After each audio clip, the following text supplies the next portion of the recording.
And I think it's been a platform where we've seen much of what is happening in Gaza.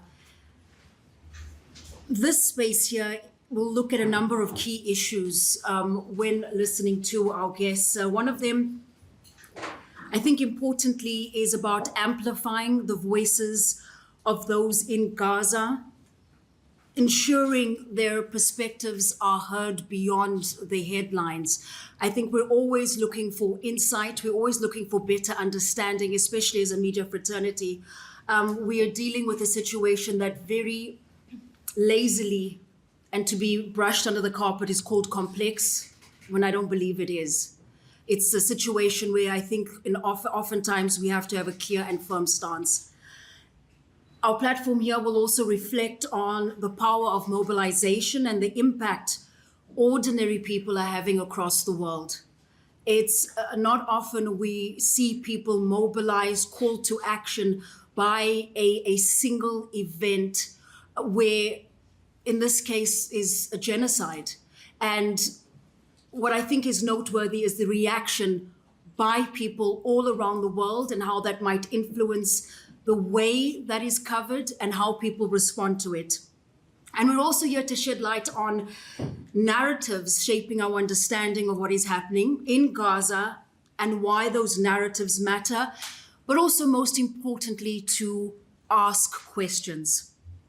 Just a little warning, we are short of time. Our guests do have limited time here. They have a number of engagements. So where possible, I'll just appeal for us to try and keep to time as far as possible.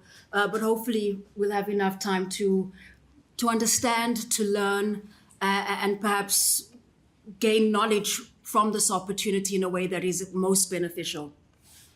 I want to begin by introducing Dr. Mustafa Barghouti, a Palestinian physician, activist, political leader, who's dedicated his life to advancing peace, justice, and democracy. He's the Secretary General of the Palestinian National Initiative and has long been a voice for nonviolent resistance and grassroots empowerment. Combining his background in medicine with decades of public service, Dr. Barghouti brings both compassion and clarity to conversations about human rights, health, and the future of Palestine. Welcome. Thank you. Also joining us is journalist and colleague, I'm proud to say, Yumna Al-Sayed. She has reported from Gaza, and her reporting there has taken her right to the heart of some of the most important stories in the Middle East in general. She's got years of experience as an international correspondent. She's shared powerful stories of resilience, war, conflict, and hope with audiences around the world. Yumna is a storyteller, but she's also managed to bring humanity and depth to the headlines that we've seen in these 23 months. And today she joins us to share her experience working in Gaza, but also talk about the repercussions of her work and this genocide and how today she's essentially an exiled journalist. And lastly, I'd like to introduce Jeremy Corbyn, a long-serving British member of Parliament and former leader of the Labour Party.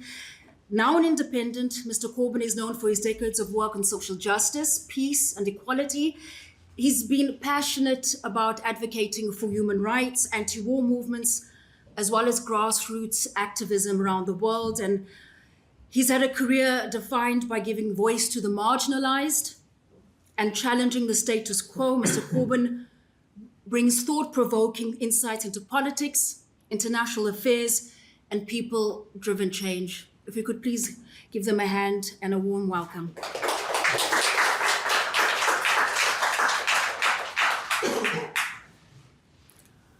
I'm sure many of us watched last night as the US President Donald Trump met with the Israeli Prime Minister Netanyahu in what has been presented as the latest peace deal, which awaits confirmation. And I don't know if many of us would be surprised at perhaps the approach that has been taken. And this is where I want to ask Dr. Barghouti to address us. Last night, in response to that peace deal, Dr. Barghouti, you described Tony Blair's role in this proposed board of peace as a horrible idea. You mentioned the history of British colonialism, the Israeli occupation, and justifiably, I believe many are skeptical about an externally imposed peace deal. What role do you see for Palestinians and others in shaping, but Palestinians particularly, of course, in shaping or contesting the terms of last night's proposal? One would think that Palestinians have the right to decide their own future for themselves. If I could perhaps welcome you to join us and begin by addressing that question in terms of the role that Palestinians have in their own future. Thank you. Thank you so much, and thank you for attending today. It's a pleasure to see you all. I think calling it a peace plan is a bit ambitious. And I will speak about that. But before I do, since this is the first time we meet with many of you, I have to remind you that this whole thing that was presented by Mr. Trump yesterday, happened after Israel's commitment of terrible 3 war crimes: genocide, collective punishment, including starvation, and ethnic cleansing of millions of people. Just 2 figures quickly. I mean, during the course of the Israeli attack on Gaza, no less than 11% of the population were either killed or injured. To understand that, apply it to South Africa, and you would be talking about 6 million people killed or injured in the course of 2 years, including 20,000 children that have been killed, including 4,000 people who had amputations, including no less than almost 70,000 people in general who were killed. 5 out of 6 were civilians, not like Netanyahu tried to mislead the world about yesterday. But in addition to that, the population of Gaza have lost 92% of their homes, their institutions. We had 252 journalists of your colleagues killed by the Israeli bombardment, and 1,723 of my colleagues, doctors and nurses and other health professionals, also killed. It's a terrible war crime that went beyond any level.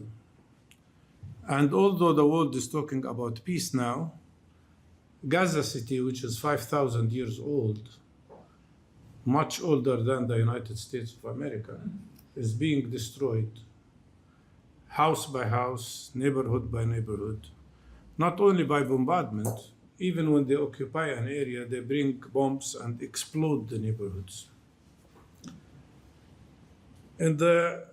Under these circumstances, we heard yesterday about this plan, which unfortunately was negotiated between Trump and Netanyahu. And obviously, during these negotiations, Netanyahu managed to change many things in the plan. The problem is that what was presented to the Palestinian side was not presented as a plan to be negotiated, but as an ultimatum. Either you accept it or you don't. And that's very strange. Why you negotiate with the Israeli side, but when it comes to the Palestinian side, you just say you have to take it? That's the first unfair matter. Second, while we are all aspiring to ending this terrible genocidal war, and we also aspire to have prisoners exchange, because in addition to the 48 Israeli prisoners, there are 14,000 Palestinian prisoners, many of whom can and should be called hostages, including 400 children in Israeli jails, and also including no less than 3,600 people who are kept under administrative detention, which means without charges. And we are looking forward to relieve the terrible humanitarian crisis. But Sorry to interrupt you. Just lift the mic a little. Yes, yes.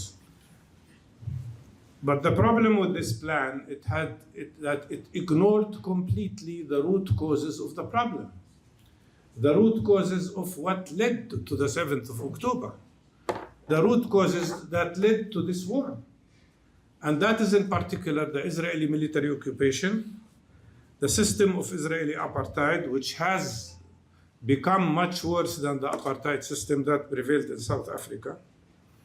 And it has ignored the right of self-determination of the Palestinian people to be implemented immediately. If we speak about peace, the assumption is that there will be no war and people will have their rights.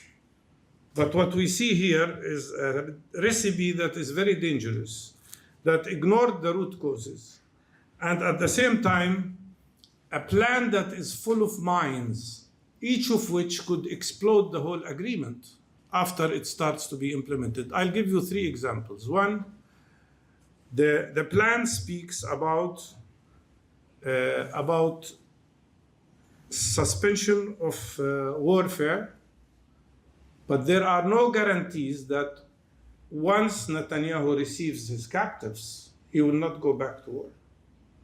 And he said that he has the right, he said in his speech yesterday that he has the right to reactivate the war if he feels that something went wrong.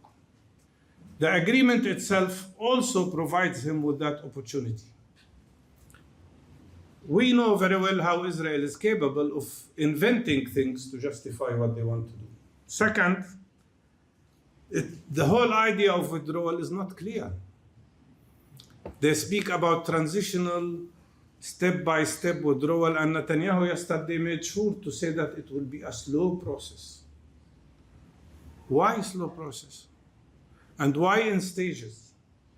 And why, with the maps they have published, even at the end stage, Israel will still keep control of 25% of Gaza Strip as a buffer zone, 25% of an area that is only 140 square miles with 2.2 million people. And third, this whole idea of bringing a foreign administration to rule our lives, which would mean 2 things. First of all, it would mean creating arrangements in Gaza separate from the West Bank, which is a blow to the possibility of a unified Palestinian territory and a possibility of a Palestinian state. And that would also mean there will be this foreign body that supervises us. What for? Why? We've struggled for 100 years to get rid, first of all, of British colonialism, and then of Israeli occupation, to have independence. Now we will be ruled by Mr. Blair. Why Mr. Blair? It's really amazing. I think it's a scandal, given the history of Mr. Blair, knowing what he did in Iraq, knowing how he was the one who refused even to apologize for the lies that were told about Iraq, while Bush himself apologized. Blair didn't. So by which law he is capable, he or the other board they are talking about, they are capable of running the affairs of Gaza? And why not allowing Palestinians to rule themselves? Especially that Netanyahu made sure to say in the press conference that he's happy that Mr. Trump agreed with him that in Gaza there will be neither Hamas nor the Palestinian Authority. And I don't know why the Palestinian Authority is happy about that when they are excluded completely. So what I'm trying to say is that, of course, we want this war to end. It's a very difficult choice, because what you have is genocide, destruction, lack of hope. People are really, really in terrible situation. On the other hand, the conditions that they are trying to impose on Palestinians are nothing but something like the Treaty of Versailles, thinking that Palestinians were defeated. I will not take more of your time. I think others will have to speak, but I want to assure you of one thing, though. Regardless of what happens, Anybody who thinks that Palestinians will give up or stop struggling for their rights is absolutely wrong. Nothing will stop us from continuing the struggle to achieve our rights. Thank you. Thank you very much.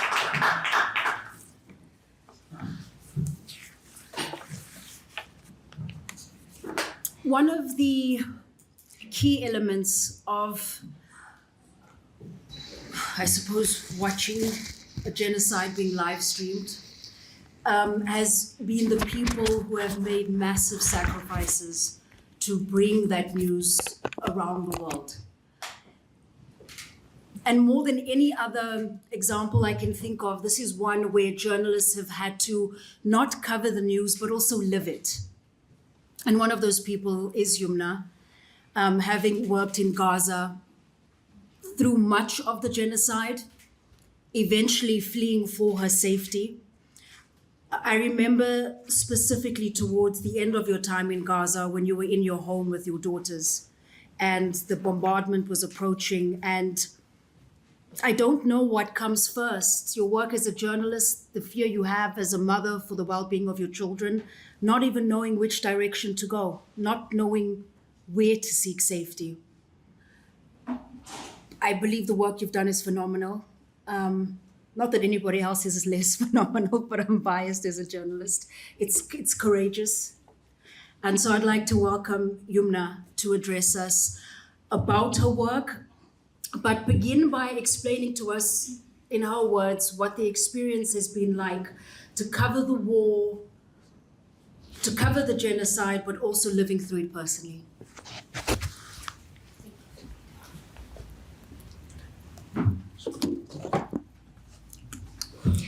Hello, everyone. Thank you, Famida, for that introduction. And it's an honor to be able finally to see you.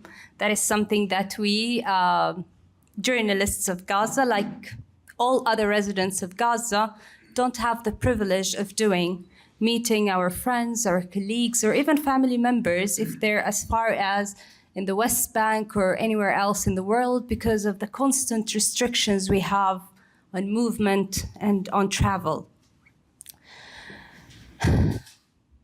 Covering this genocide in Gaza wasn't like any other war I've ever covered before.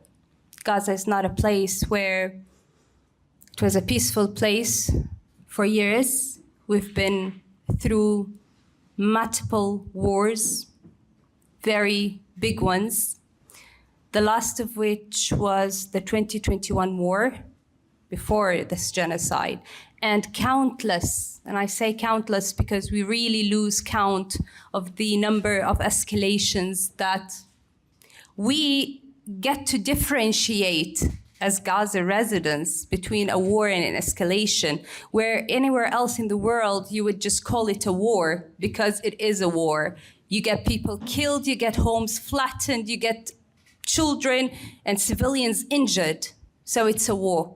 But because we don't want that term to be the only thing that our children learn, we call them escalations. In this genocide, unfortunately, it has been also from before that the Israeli army has always treated Palestinian journalists as a legitimate target. It is no surprise. Maybe it's a surprise for you, but for us, it wasn't a surprise. We've been saying this for years. We've been shot at, we've been injured, covering protests, in escalations, in minor wars. It has been something that has been occurring over and over the years. But in this genocide, it was that basic goal for the military, for the Israeli military, to shut us down completely. You are not going to report. We have succeeded in banning international journalists and foreign journalists from entering, to cover, to expose, to report about our atrocities towards the civilians. And now it's the turn of Palestinian journalists. For their bad luck, Palestinian journalists are too stubborn and they're too resilient because unfortunately, this is the only thing that we know as Palestinians. Resilience is not a choice in Palestine. It's not a choice in Gaza. It's a way of life because we don't know anything else to continue living and going on.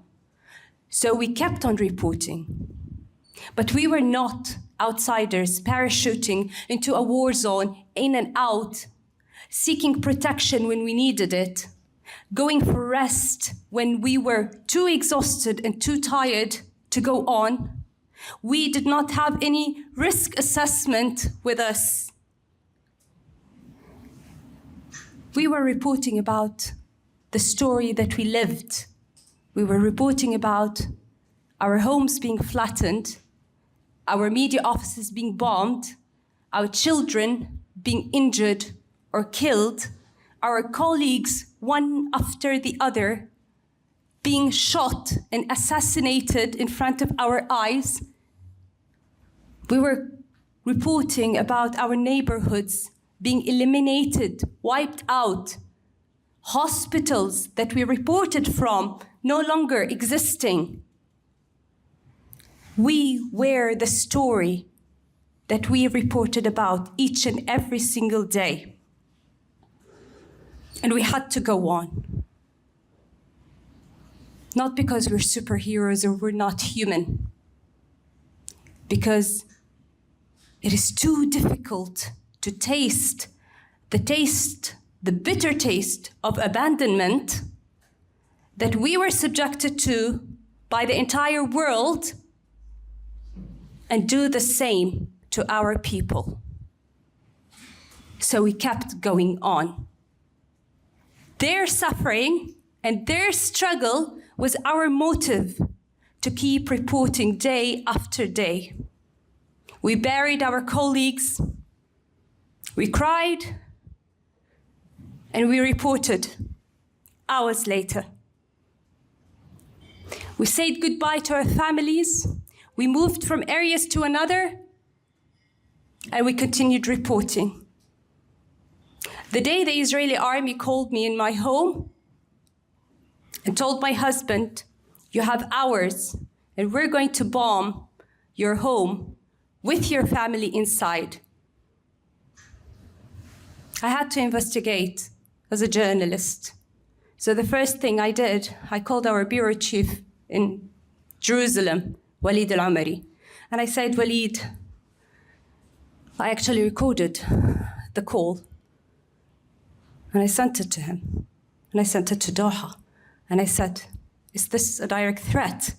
Or is this just something that is happening?" And he said, "I will investigate and get back to you." So a couple of minutes later, Doha calls me and says, "Yumna, this is a direct threat to you. They are going to bomb your home. You need to get out." And I can't get out.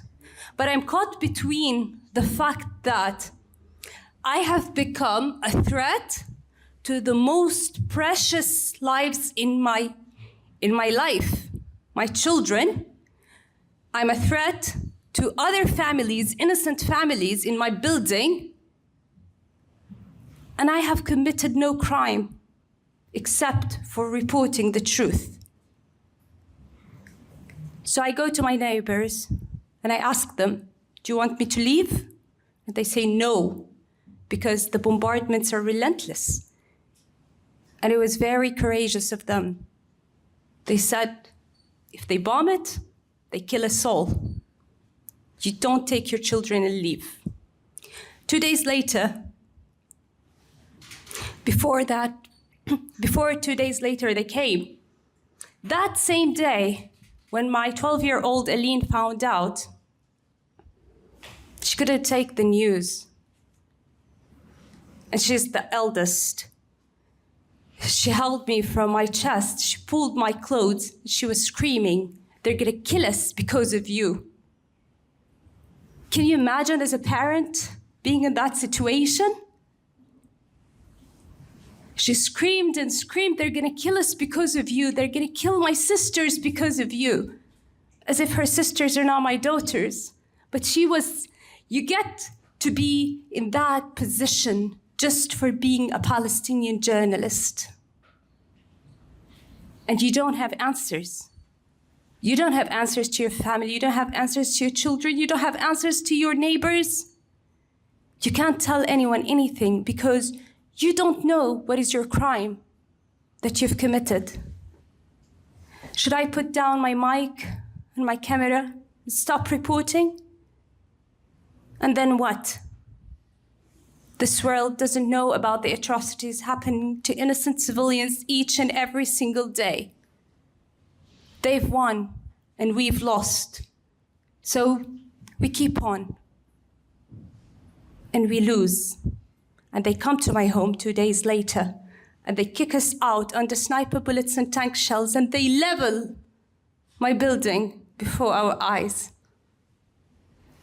That is your punishment for being a Palestinian journalist. So truth is always the first casualty in war. But for Palestinian journalists, truth is both our duty and our punishment.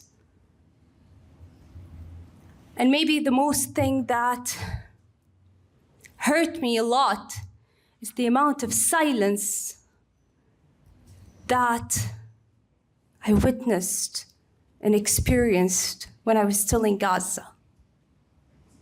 Where are our colleagues? Where are all the journalists of the world? What happened?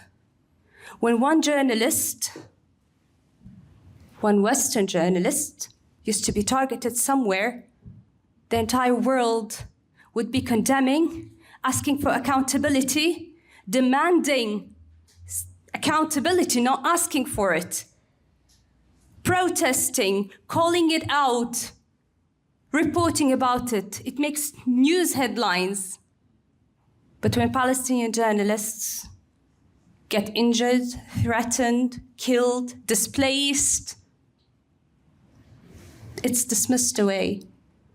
It's looked past. It's shyly reported among many other news. And that's why it kept going on. It kept going on because the community of international journalists around the world, your silence, unfortunately, and this is the truth, has allowed it to happen, has allowed it to keep on happening, and has allowed Israel to feel that there is no accountability when they target Palestinian journalists.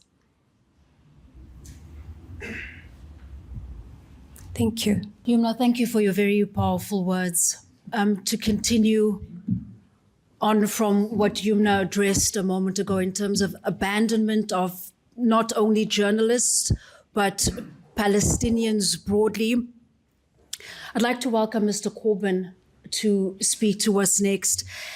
And I want to begin by asking you about, to extend from that issue of abandonment, but complicity. It's a very important word that we've heard repeatedly during this time. From governments to media, how do you assess the way that mainstream media in the West frames the war on Gaza? And what impact do you think that narrative has on public perception, but also the political response to the genocide?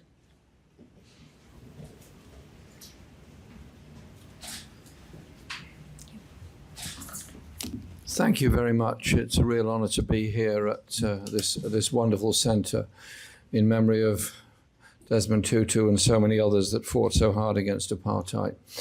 And I think the words that Yumna just spoke are very important, that had it been a BBC or CNN journalist that was resident in Gaza and was under that kind of threat, there would be government statements all over the world, there'd be pressure on Israel and so on. But the reality is, it's the Palestinian journalists who have borne the brunt of the murders and the killing by the Israeli army and continue to do so.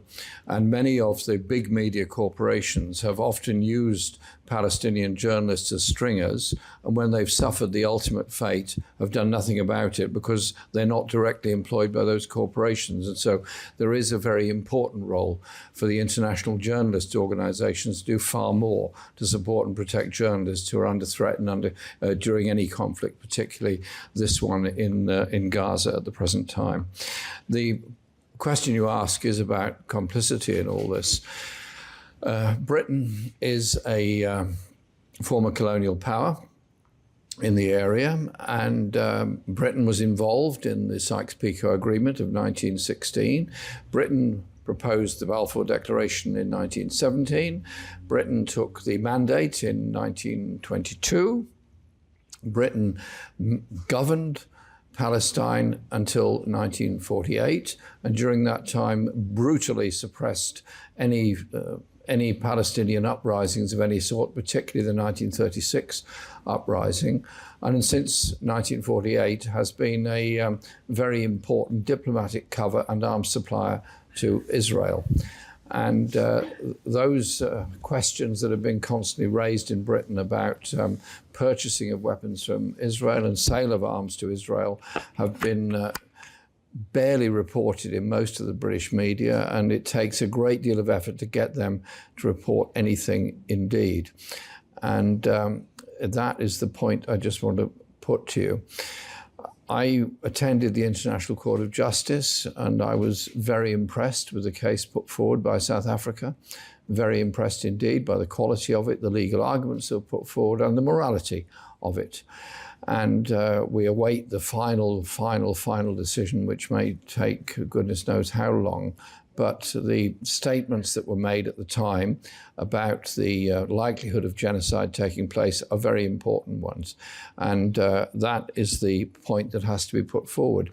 Israel's bombardment of Gaza is specific against Palestinian people, specific in killing people in schools, in hospitals, individuals in their homes, and so on. It ticks all the boxes within the Genocide Convention.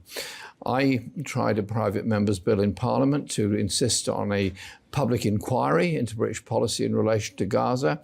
This was went through its first stage, then got blocked. After I got the bill printed, it then got blocked by the UK government. And so through the Peace and Justice Project, which I founded after I ceased to be leader of the Labour Party, we then organised our own Gaza tribunal, in which we took evidence from a large number of people, including doctors on the scene, as well as a very important organisation called Forensic Architects, who've done a great deal of work to expose the killing of Shireen Abu Akleh and many others. But also they pointed out that the bombardment now going on in Gaza is part of the Riviera Plan. They're actually bombing to make way for the buildings.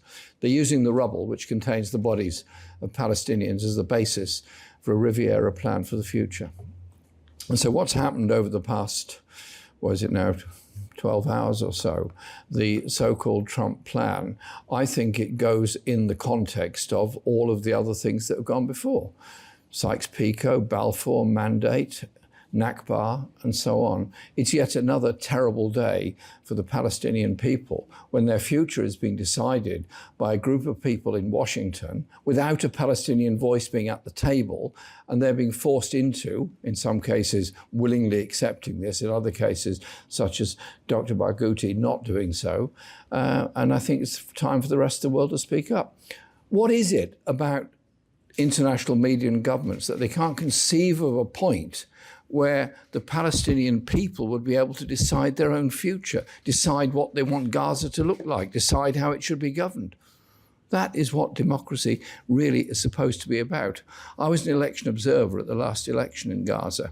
There were two elections, the presidential one and then the parliamentary election the following year, 2005 and 2006. And so I asked the question of not so much individual journalists, many of whom have made enormous sacrifices to try and tell the truth, but the global media reporting of all of this and the effects of it. They have not until very recently, actually adequately reported what is going on in Gaza. They never reported the horrors of the occupation or the psychological effect of being so many years under occupation.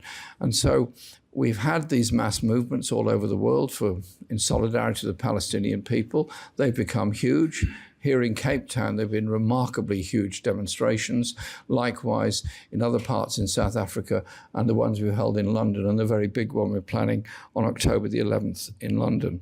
But I say to the media corporations, are you going to be on the side of the arms dealers, the arms manufacturers, and the Israeli government, or are you actually going to report the horror story, the human horror story of what has gone on, and just pretend it never happened? We're watching the recolonization of Palestine by the international community, and Tony Blair, former British Prime Minister, Iraq war and so much else, is being brought in like some kind of colonial governor, a sort of guy with a plumed hat or something, to go there and manage Gaza. The Palestinian people don't need Tony Blair and don't need the international community. They need the freedom to be able to live and govern themselves. And that surely ought to be the message that the media are putting out to the rest of the world. Thank you.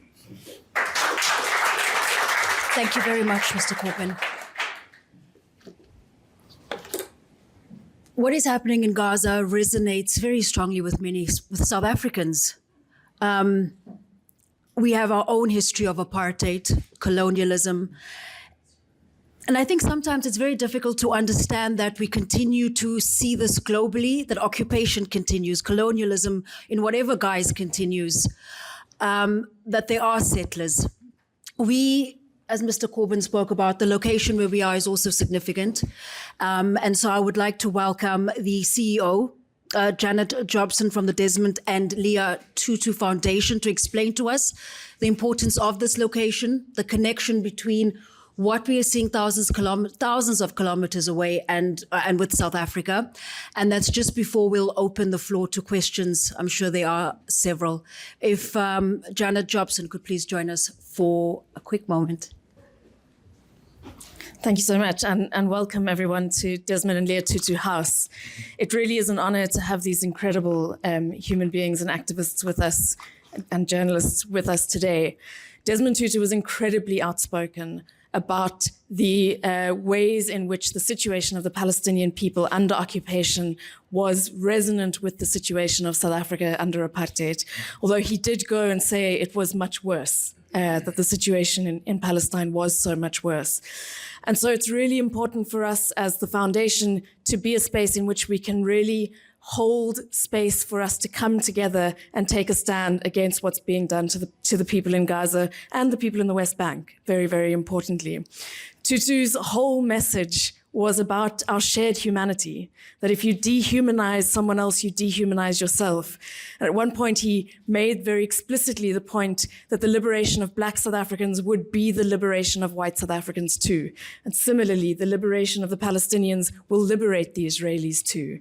And it is something that we must commit to, our shared humanity, to unlock all of our capacities to be fully human with each other. In order to just demonstrate a little bit of Desmond Tutu's connection with Palestine, my colleague from our sister organization, the Archbishop Tutu Intellectual Property Trust, Charlene Houston, has found some wonderful artifacts from the personal archive of Desmond Tutu that she'll just share a few words about. But thank you so much for joining us. Thank you, Janet. Good afternoon, everyone. Yes, we just thought, seeing that we're having visitors here from Palestine, and there's a very special connection between our founder, Archbishop Tutu, and the nation, the Palestinian nation. We wanted to share a few things. Ms. Al-Said, you might be interested to see that Tutu was given an award by the Palestine News and Info Agency at some stage, yes, for his work. He was very much obviously respected for what he contributed there. Received a piece of the stone, the rubble from the Intifada, the first Intifada in 1987. President Arafat gave him a beautiful, a lot of his gifts also display the crafts and the talent of the Palestinian people. a mother of pearl crucifix. And we've also got his UN passport, so to say, after the bombing in Beit Nahun in 2006. He wasn't actually allowed in by the Israeli authorities. 2 years later, he could lead his UN delegation and do the investigation there. There's some other beautiful, amazing artifacts here. Please do take a look. Women of Palestine, a tapestry made by the women of Palestine. We've also got this beautiful keffiyeh, which is a celebration of African-Palestinian unity, which is actually made in one of the factories that have since been bombed to the ground, and was given to our chief, Mandla Mandela, Nelson Mandela's grandson, who's on the flotilla at the moment. And he has come to enrobe the Archer's statue in that keffiyeh. Dr. Baguti, I also wanted to share with you or remind you, in 2016, Desmond Tutu and 7 other Nobel Peace Laureates supported the nomination for Peace Prize for your cousin, Marwan, who's in prison. And Tutu said that they were hoping, these laureates were hoping, in his speech, he said that this was a reflection, that nomination was a reflection that freedom is the only outcome for the Palestinian people. And it really is speaking to the issue of the day with the so-called peace plan. So yes, I think I'm going to stop there because of time, but I mean, there's a lot more I could share from his speeches, his notes, his diary entries. But I think you know that Tutu represents our hearts as South Africans. We're with your people all the way. Freedom is coming. Thank you very much, Charlene. I'd like to open the floor to questions.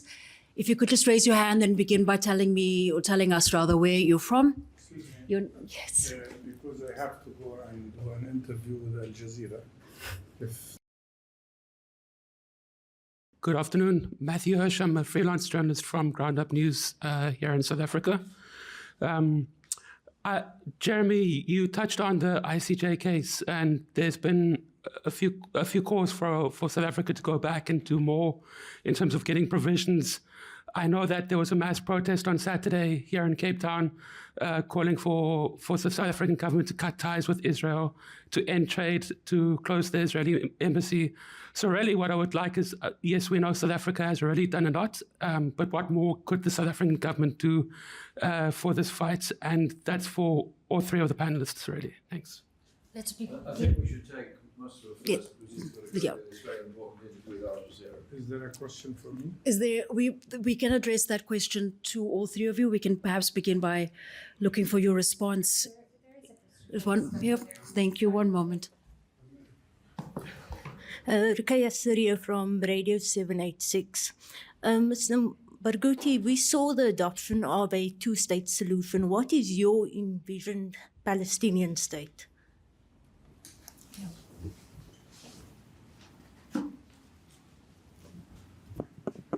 Well, a state is a state. A state means you have territory, you have borders, you have a capital, you have the right of self-determination. We welcomed all the recognitions of the Palestinian state because they affirm the right of self-determination. And they also negate the Israeli laws that were passed that negate our right of self-determination, especially the state-nation law, which said that the right of self-determination on the land of Eretz Israel, which is historical Palestine, is exclusive for Jewish people. In a way, what you faced here as white supremacy, we are facing as Jewish supremacy, but both are apartheid and racism.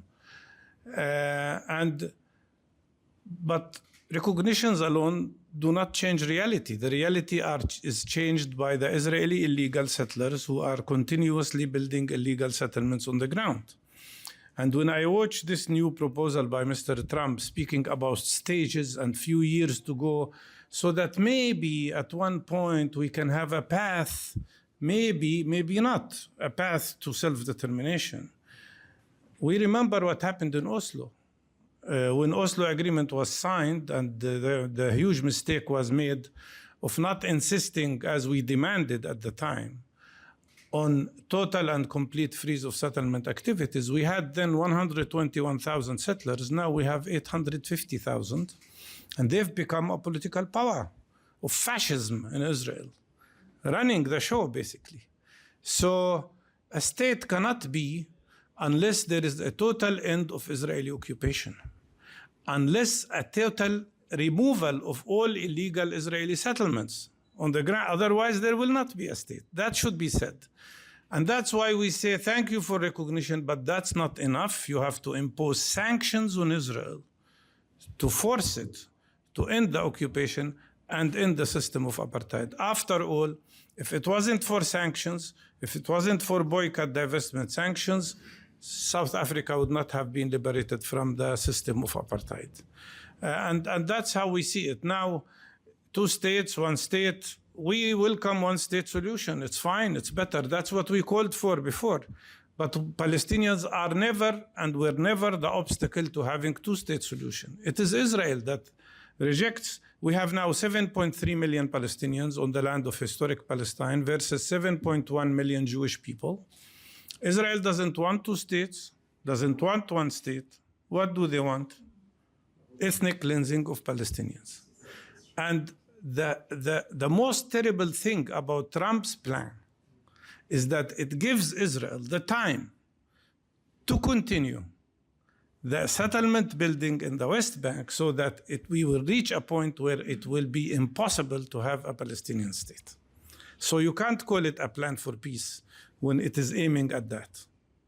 It's actually a plan not to have peace, because without our right of self-determination, there can be no peace.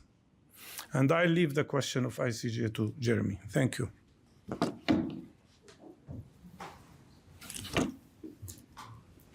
Let's ask Mr. Corbyn to perhaps address the first question that was asked. What more can South Africa do with regard to Gaza, Palestine, but also maybe we can broaden it to international pressure?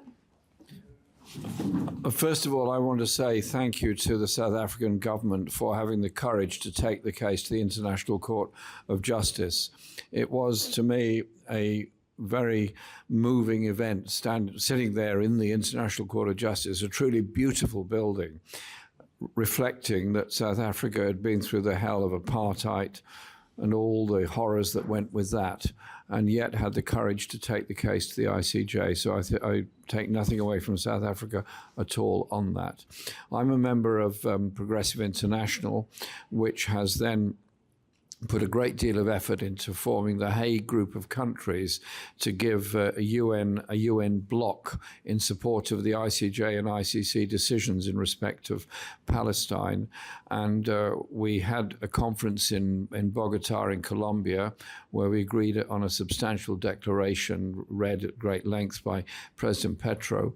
And then during Netanyahu's speech to the General Assembly, we held a meeting of 30 nations in New York to give greater support to this, principally South Africa, Colombia, Malaysia, Indonesia, and a number of other countries are very closely involved in this. What more could South Africa do? First of all, I thank them for what they've done.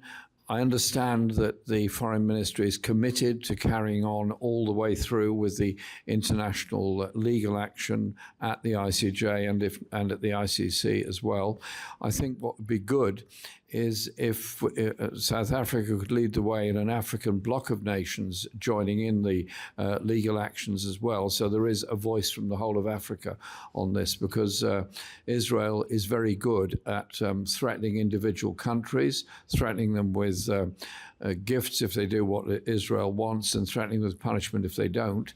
And the United States is constantly threatening people with tariff policies and tariff threats if they do anything in support of the Palestinian people, which is contrary to the current wishes of President Trump. And so if South Africa would be in a position to give greater emphasis and strength to the African Union on this, I think that would be a very important and very good step forward.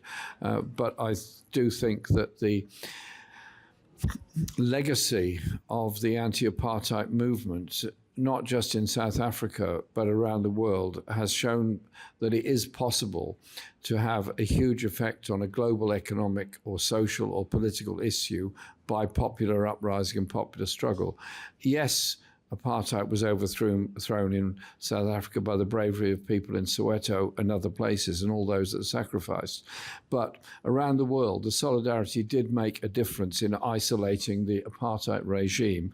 And I'm particularly calling on the rest of the world to immediately introduce a sporting boycott on Israel and not allow them to take part in any international competitions, particularly the Football World Cup, and also the weird anomaly that where football competitions are concerned at a global level, Palestine has to play in the Asian section and Israel plays in the European section. That makes no sense to me. I don't think Israel should be playing in any section while they're carrying on like this. And so I think that is important. We had a huge event at Wembley in support of Palestine, and it was enormous, 15,000 people at the Wembley Arena, and heard a speech from Eric Cantona, a great footballer, calling for that sporting boycott. And I remember at the time of Mandela's 70th birthday, we held a massive rally in Wembley saying much the same kind of thing. That had a big effect. This had a big effect. And so South Africa, please keep it up. Thank you very much. We had a question over here. Yes. Okay, good afternoon. My name is Mzi Velapi. I'm from Elicha News. It's an online news website that is published by Workers' World. My question to Jeremy. Recently, we saw quite a lot of European countries coming up and talking about how this two-state solution is the answer to what is happening in Gaza. What is your view on that? To Yumna, what is your reading of how we as media in South Africa and globally are reporting on the issue of genocide in Gaza, and also how best can we report on what is happening in Gaza? So those two questions for you. Thank you very much. Thank you very much. Let's begin with Yumna. So you actually measure how you're doing as media professionals in a place or a country according to the amount of awareness that the public of your country, the people, have. Because the much you inform them, the much they're aware, then this means that you're doing, whether you're doing a good job or not. So you can basically measure that as media professionals as well, right? My most concern was the fact that a lot of people around the world were actually asking, oh, what's happening in Gaza? When the genocide was already past 2 and 3 months. We were already in a genocide 2 and 3 months. And it did not start lightly. It didn't go on slowly and then it got worse and worse. It started from the worst in day one. And for people around the world to take that much of time to actually realize that there is a genocide happening somewhere in the world and people are being killed in hundreds every day. Because when the genocide started, we had about 300 to 500 people per day get killed. And that's not just a number that can be taken lightly, right? All media offices in Gaza were bombed from the first week of the genocide. All media offices across the strip. The Nakba of 2023 happened in October, the first month of the genocide, where over 1.1 million people had to be displaced from the north in Gaza City to the south. These are not things that could be, just passed through or dismissed. And I was astonished when people started asking me, we heard there is a war, even online, or people started overhearing the fact that there is a genocide, there's something big going on in the world in Palestine, and they tried to look for Palestinian journalists to follow in order to find out what's going on. This genocide wouldn't have taken this long if each and every journalist from their countries had used the correct words, correct terminology, correct definitions to report about what's happening. To say that children have been killed by an Israeli direct missile that was directed on their homes. That these journalists were directly and systematically and deliberately shot or injured or striked by missiles. But we didn't see that. I used to read in headlines, Palestinian children dead. Dead? Because we as journalists know the power of each word that we say or we write, right? So we know when we want to manipulate people's minds how to do it.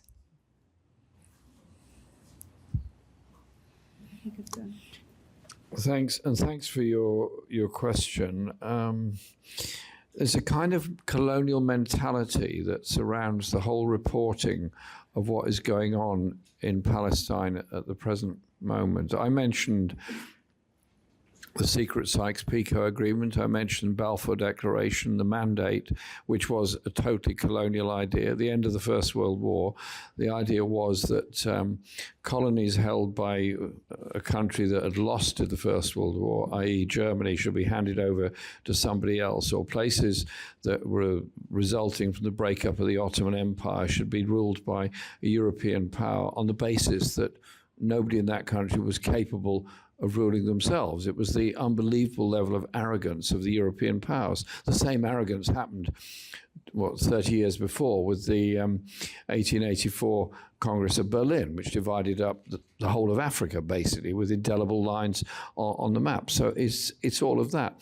What I would suggest is that all those that opine on what the future structure, organization and delineation, etc., of Palestine should be in the future should take a week off and read Edward Said on Orientalism.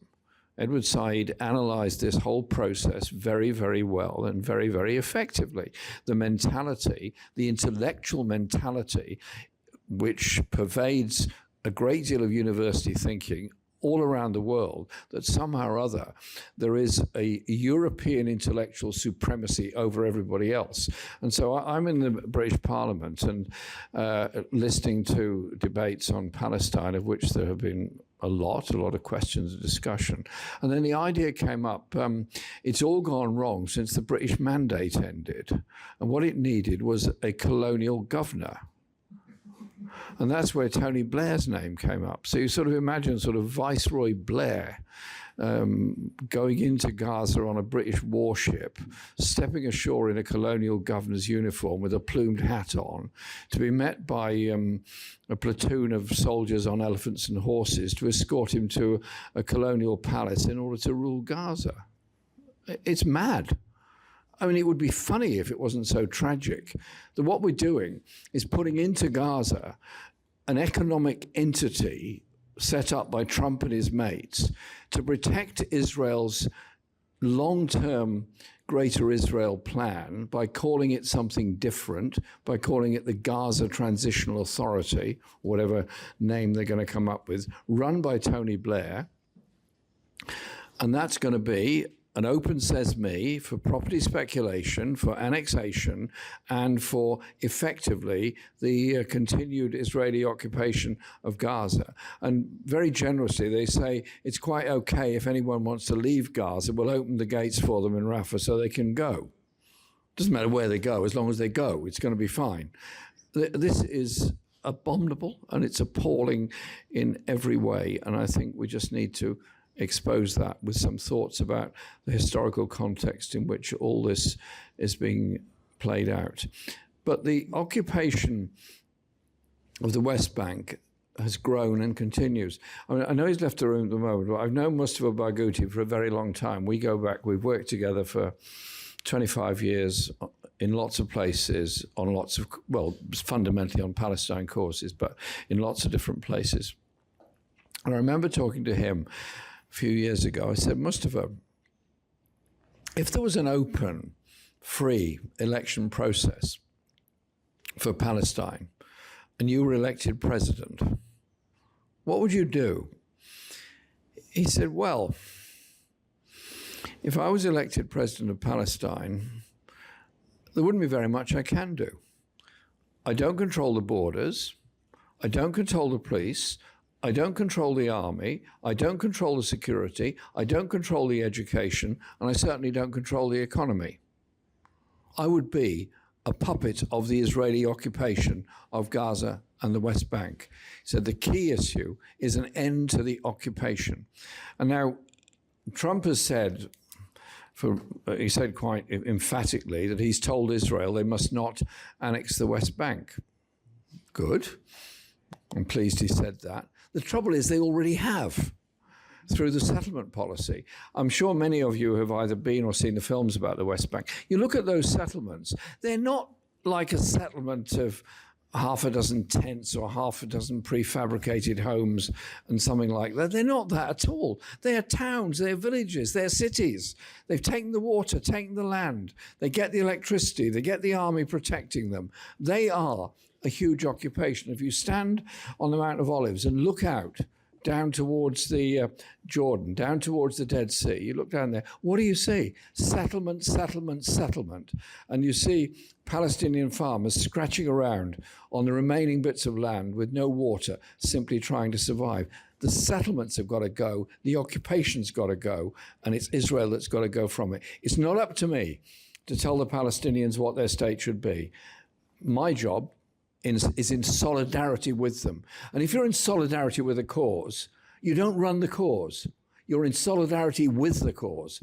If you don't like the cause, don't express your solidarity. But don't presume, because you're expressing solidarity, you can tell the people how to fight their struggle in their society and their country. And I think that's quite an important principle that we should adhere to. And just to be fair, Trump did say, Jeremy, we won't allow the whole annexation of the West Bank. Oh, I see. So, yeah. I apologize to President Trump if I misquoted him. I absolutely do. But I'm pretty sure he can't remember what he said. It's not the whole of the West Bank, but... Thank you very much. We have time for one more question, just before we begin wrapping up. I believe you have a mic. Thanks. This question is for you, Mr. Corbyn. Specifically, you've talked a lot about sort of colonial power dynamics in terms of the global north and the global south and the history of colonialism. And I think also raises questions, especially in the current moment, about democracy in terms of many countries in the world where en masse people want one thing and their leaders are doing another thing. But I want to pose the question to you specifically about British democracy, because we've seen this week that the Labour Party membership seems to have voted to acknowledge genocide and to intensify sanctions. But the Labour Party leadership seems to sort of just be shrugging this off. And are they able to do that? And if so, what does that say about the democracy of Britain and the UK? Okay. Sorry, I know it's probably a question. And we only have 2 minutes to answer that. I'll be very quick, I promise. I'm glad you said it, not me. I'll be very quick. I could give you a history of the Labour Party over the past 150 years, but it's okay. Very quickly, as you are possibly aware, I'm no longer a member of the Labour Party, but I do observe what goes on. The Labour Party constitution and rule book are extremely limiting documents, as I know to my cost in many, many ways. The conference meets once a year as an expression of Labour Party members' opinions via constituency parties, trade unions and other affiliated organisations. And they vote on a block or singly. They voted for actually a motion that I would have supported, put forward by one of the unions, Unison. I'm also a member of Unison. And they passed that. It is not binding on the parliamentary party. It is not binding on the government. It is not binding on the leadership. That is the fundamental weakness of the Labour Party democracy, is that it gives the parliamentary caucus of the Labour Party untrammeled powers in separation from the membership. The contradiction is the leader is elected by the membership, and the Parliamentary Labour Party has to have enough members to nominate the leader but can't control the leader. That kind of worked to my favour in a weird kind of way when the Parliamentary Labour Party in 2016 voted by 80% that they had no confidence in me as leader. A delegation of them arrived in my office and presented me with a piece of paper saying what the result of the vote was on a motion of no confidence in me. They handed it to me like this and said, "What are you going to do?" I said, "Well, thanks for coming." Opened my desk drawer and put it in there and said, "Is there something else you want?" They said, "Well, you're going to resign, aren't you?" I said, "No. Why should I? I was elected by the membership. I was elected by trade union members. Not one of you elected me. I'm answerable to the people, not to you." And they then spent the next 5 years trying to get rid of me. But there you go. Is that a help?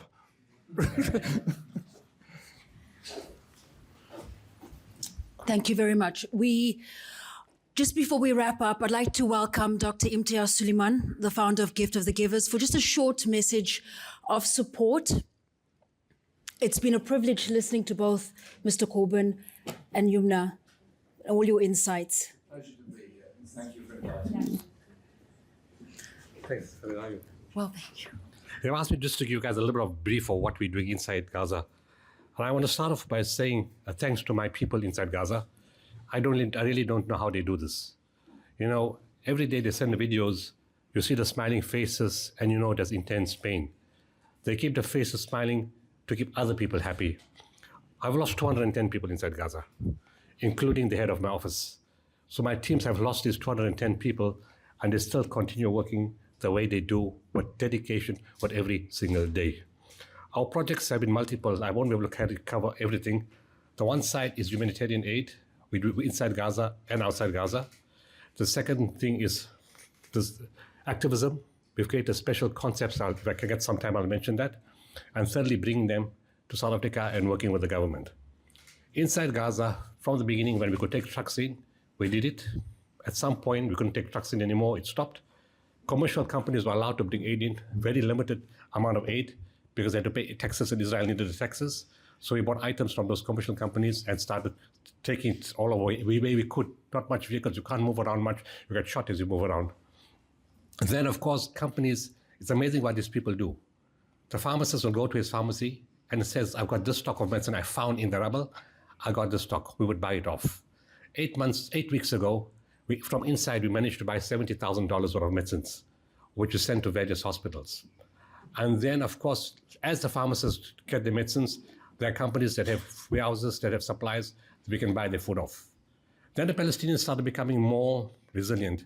They started fishing. So we bought the fish off from the Palestinians, but because there's no refrigeration, you need to cook at the same time. So we would have a list of 50 or 100 people waiting a few meters away from where the fish comes to prevent them from getting shot or killed. And they would have a list, and the list changes every other day that people do fishing, so we gave them the fish. And then, besides farmers, the Palestinians themselves started growing crops in their own house or any land they found. So we would then buy the surplus crops off and pass it on to people. We have lists of people. And then those were the animals. We bought animals, cut it, and distributed it. In addition to that, we had a list. It's clinic in inverted commas. People move around, and we have a list of what medication they need. Whatever medication we can get individually is delivered to those people in those areas. But the clinics keep changing. Clinic is 10 a year. Two days later, it's 10 be somewhere else because they have to keep moving around. In addition to that, we trained 100 allied healthcare workers, which we paid for. They got trained, of course, through their own universities and online to support the medical staff. So the medical staff focus on the major things, and these guys do catch up or help or assist or go to the house to take care of aftercare. So the medical guys don't get exhausted. They are exhausted, obviously, but to take the burden off the medical students or the allied students, occupational therapy, physiotherapy, and other students back up than the medical staff that are there. In the beginning, we got in whatever medical equipment we could from inside. You couldn't bring it from the outside. We got 10 sometimes inside. At some point, we started taking material and wood from inside and sending 10 cities from inside buying wood and material and doing it up. They bombed my 6-story women and child care center, it's gone. They bombed our Kuza health center in Kuza, it's gone. They bombed all our desalination plants, all our trucks, the offices we had. I said they killed 210 of the family members of my staff and the head of my office. But we carried on putting new teams. We got 5 teams, 6 people each in different areas of Gaza. And of course, whenever we could buy the food and flour, we gave people clay ovens in which to cook, to bake their flour. It's not nutritious, but it fills your stomach. Under the circumstances, you've got to fill the stomach, nothing more you can do. And of course, the medical supplies we gave to individual homes. Then with solar panels, we fixed up 2 desalination plants and put solar panels, and we started distributing water, whichever way, donkey cart, where you get a vehicle, you can move it. So different camps, we could do the water distribution. We've got some degree of psychological support, but nothing major because most of the guys are dead and they're not there anymore. So you have play therapy, you keep the kids busy, you keep them entertained, they draw, you get a clown, you get some cartoon character, you dress up like him, and the kids kept busy in that way. Then we set up 4 schools or classrooms, 4 schools, 10 schools. Each 10th classroom has 4 tens with 4 classrooms per 10, 30 kids per classroom. So it's 120 kids in 4 different tents. That's 480. That's a double system. Some in the morning and some in the evening, so 860 kids. But in the afternoon classes, it's more about counseling and therapy and play therapy to keep the kids busy because some kids have lost their speech because of trauma. They can't do anything about that.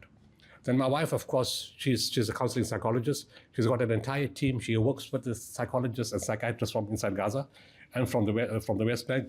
And they try to support those psychologists to give them support, not to see the patients, but to give the psychologists the support. And the psychologists and psychiatrists in the group that we've expanded, we've looked at new technologies, new methodologies, developing methodologies, because what you're going to apply here is not normal if you apply in the world. There's new techniques. And South African psychologists, psychiatrists are developing these new techniques to work inside Gaza itself. Outside Gaza, we're the only organization in the world right now allowed access to Sinai. No agency in the world is allowed access to Sinai. We've got 4,000 Palestinians we're looking after in Sinai. We've got preschools, and we're looking after the Egyptian people who have been also thrown out in Sinai. So because of that, because we're looking after that, the military and the police look the other way. They don't interfere with us. We look after the Egyptians, we look after Palestinians, we got ECDs, all the teachers are Palestinian, the kids are Egyptian and Palestinian. The homes that they've been given and the buildings they've given, we've upgraded it, put in furniture, put in mattresses, put in cupboards, put in hygiene support, put in food parcels, and we've given them support completely on the Sinai side. In Egypt itself, there's 200 families that we're looking after. We're looking after students, we're paying for their studies of different areas, and of course, we've got 150 patients like inside Gaza, that require the medication. We give medication to them one-on-one. Initially, the Egyptian government was dead against supporting Palestinian families inside Gaza. My guys are very smart. They kept on speaking to them and eventually told them, it's costing your government money to look after the Palestinian people. Can we do this? And then they agreed, and even better, they've agreed to put it through their post system, the post office system. So now we don't have to go every month individually all across the country to give people money in their hands. They can just go to the post office and they can collect it from there, and we can expand the number of families that we're helping. The last 2 projects that we're doing inside Gaza, inside Egypt, we're teaching 3,000 children every day in 5 private schools. Every afternoon, there's a Palestinian person who owns the schools. We paid the rental, and in the afternoon, when everybody's gone home, our kids come to the school, and we've got 300 to 500 teachers that we pay for every month that teaches these kids in the schools. And with that, they get counseling support services. We're funding 180 psychologists and psychiatrists together with other organizations, and they using the techniques on the people from Gaza inside Egypt. And the day that the border opens up, we're going to move these 180 people inside Gaza. In South Africa itself, we've got 200 medical guys on standby. That's excluding speech and hearing teams, dietitians, occupational therapists, physiotherapists, engineers, teachers, all want to help. And the 200 medical personnel of diverse disciplines, all ready to go in by the time it's required. They're already on standby to go inside Gaza. Of course, we brought in the 59 medical students from Gaza into South Africa. The first batch in UCT to 27 are all finished. They're now studying inside Egypt. We're paying for the fees to study inside Egypt. The other 22 finished their 5th year in WITS. Now in this month, they're starting their 6th year in Johannesburg. The ones in Pretoria wanted to go back home and to the other places. They were very disturbed, so they went back. We're now opening the scholarships for next year, not only for medicine, but other fields also to bring them down. Then we got organizations in South Africa that want to do long distance training or virtual training for teaching medicine and other fields. So we got a proliferation of different types of disciplines online where South African organizations want to help and assist inside Gaza. What we've done is very limited compared to what we can really do. If that border opens up, we can put millions of rands of stuff inside Gaza. And the last point is, in November last year, at a conference in Turkey, there were organizations from all over the world.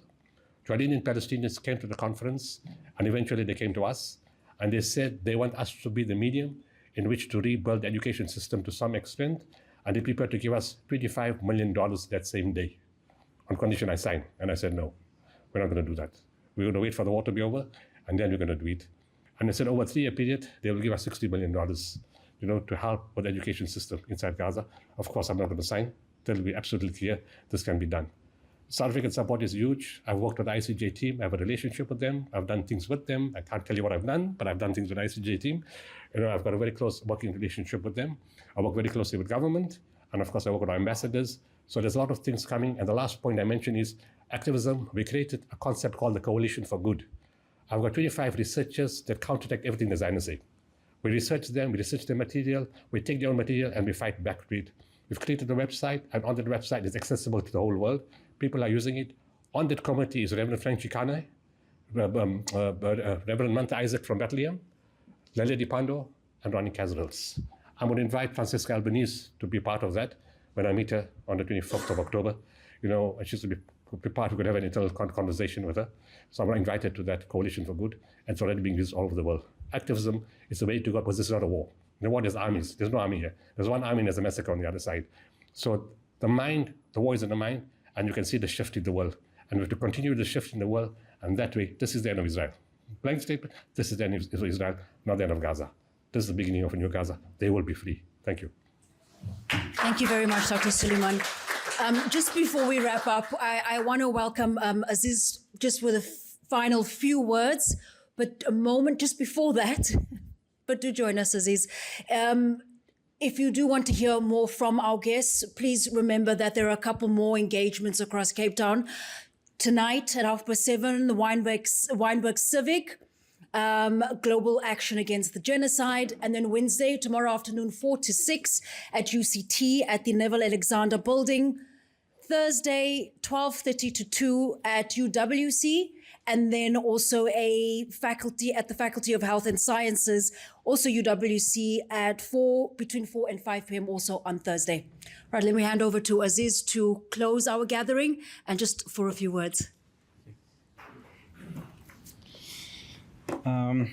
Thank you all for being here today. Just quick, first I want to thank our speakers, Jeremy, Yumna, Dr. Mustafa, of course, Dr. Imtiaz, the member of the media, and of course, thank you for sharing your experiences and insights with us. What you've shared here today matters. We're grateful for the Desmond and Leah Tutu Foundation for supporting us and for giving us the space to have these important conversations. Thank you, Famida. I know you told me not to, but thank you, of course, for everything. And thank you for the media representative and member of the public who came here today. Journalists Against Apartheid came together because we saw the part of the media has played in prolonging and justifying the genocide. And the silence from the media organization. This compelled journalists across South Africa to speak up against this. We exist to stand with our colleagues who face human rights abuse and to push for better, of course, more honest reporting that reflects the reality of what's happening in our world. We'll keep organizing vigils, marches, and screening, and we'll keep working with journalists and newsrooms to do better, because this work, the work of the truth-telling, is not going anywhere. Thank you for being part of this. Thank you so much.